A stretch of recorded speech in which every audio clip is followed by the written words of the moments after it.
Kobe's mentality or LeBron's basketball IQ? That's a closer one. I'm going to tell you, I would take Kobe's mentality. Okay. The reason why is because I would be successful in life, period. Whether it be basketball or somewhere else, I'm going to be good. I think Kobe better than MJ, skill-wise, yeah. He took everything Jordan did and multiplied it. He did it better.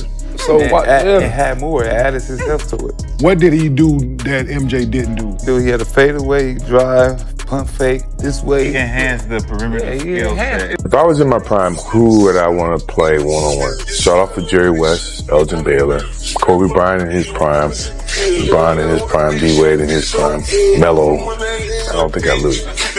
Other than Kobe Bryant because he steals off. When the pressure hit its peak and the moment demanded absolute fearlessness, only one man stood smiling in the face of chaos, Kobe Bryant. They call it a debate, but let's be honest, this isn't a debate, it's a domination. Remember that unforgettable moment when Matt Barnes faked a pass right in Kobe's face? Most players would have blinked, flinched, or stepped back. But Kobe didn't move an inch. No reaction, no fear, just that cold, locked-in stare that wasn't just confidence, it was the mentality of a killer. When the game turned dark and danger knocked, Kobe didn't hide. He opened the door, looked straight at it, and said, "I've been waiting for you."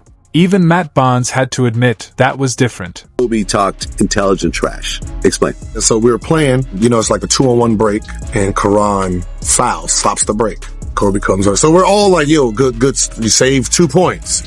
So Kobe walks over to him and says, "Hey, who you guarding?" "Oh, you. How many fouls you got?" "I got 1. "So you only got 5 left?" "Yeah."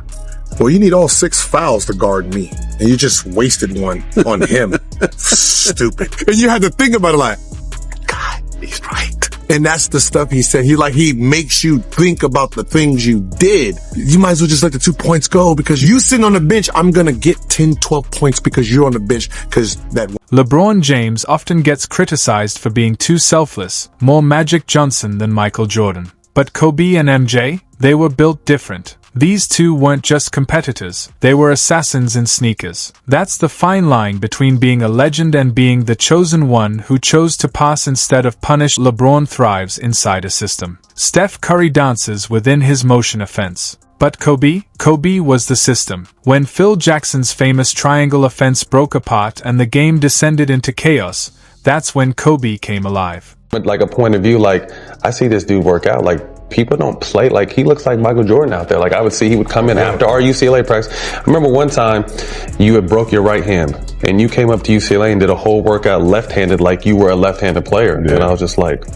When chaos hit the court, Kobe transformed, eyes locked, breathing steady, like a predator staring at prey that hadn't yet realized it was already done for. He didn't need screens or fancy spacing. All he needed was the ball, and someone foolish enough to stand in his way. The numbers back it up. Kobe delivered 25 games with 50 points or more. LeBron, 14. Steph, 10. But beyond the stats, it was the fear factor. When Kobe had the ball in the fourth quarter, defenders weren't just worried about losing, they were terrified of ending up on the wrong side of Mamba history. Flashback to 2011, LeBron's finals against the Mavericks. The King averaged only 8 points in the fourth quarter. Jason Terry, yes, that Jason Terry, was outplaying him like a hunter tracking easy prey. The most athletic force in NBA history got locked down by a sixth man whose biggest claim to fame was getting dunked on. As Steven Jackson later put it, even legends can look human when the lights get brightest,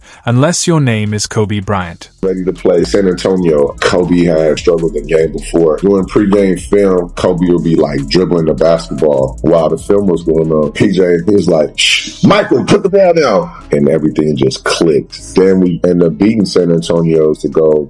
If he carried the Mamba mentality, he'd be in the best ever conversation without question. But that killer instinct? It's just not there, and that's the difference. Look at Kobe in 2011, torn ligament in his shooting wrist, barely able to grip the ball. Yet night after night, he was out there averaging 23 points. For Kobe, pain wasn't an excuse. It was just another challenge to conquer, another defender to break down. Then there's Steph. People say he changed basketball, but let's be real, he changed shooting, not the game itself. Fast forward to Game 7 of the 2016 Finals. The entire world was waiting for a legendary moment. Instead, we got careless behind-the-back passes sailing out of bounds, missed shots when it mattered most, and a 6-for-19 performance with history right there for the taking. Kobe Bryant is one of the best compliments I ever got when he recognized that killer instinct behind the smile.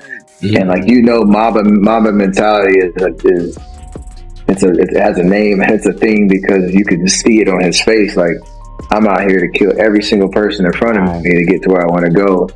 But he acknowledged that same spirit, but he knew that I did it with a smile. Now compare that to Kobe in the 2010 finals against Boston. He went just 6 for 24 from the field, but instead of folding, he crashed the boards, pulling down 15 rebounds like his career depended on it. That's what separates true killers. When their shot fails, they find another way to crush you. Gilbert Arenas summed it up perfectly. Steph's greatness can be studied and learned, but Kobe's instinct, you're either born with it or you're not. And when we talk about supporting casts, the difference becomes even clearer. Look at LeBron's championships: Dwayne Wade, Chris Bosh, Kyrie Irving, Kevin Love, Anthony Davis. Future Hall of Famers everywhere you look. Kyrie even hit the shot that kept LeBron's legacy alive in 2016. Now think about Kobe's legendary 81-point game. His teammates? Smush Parker, Kwame Brown, Chris Mim, Brian Cook, guys who, in today's NBA,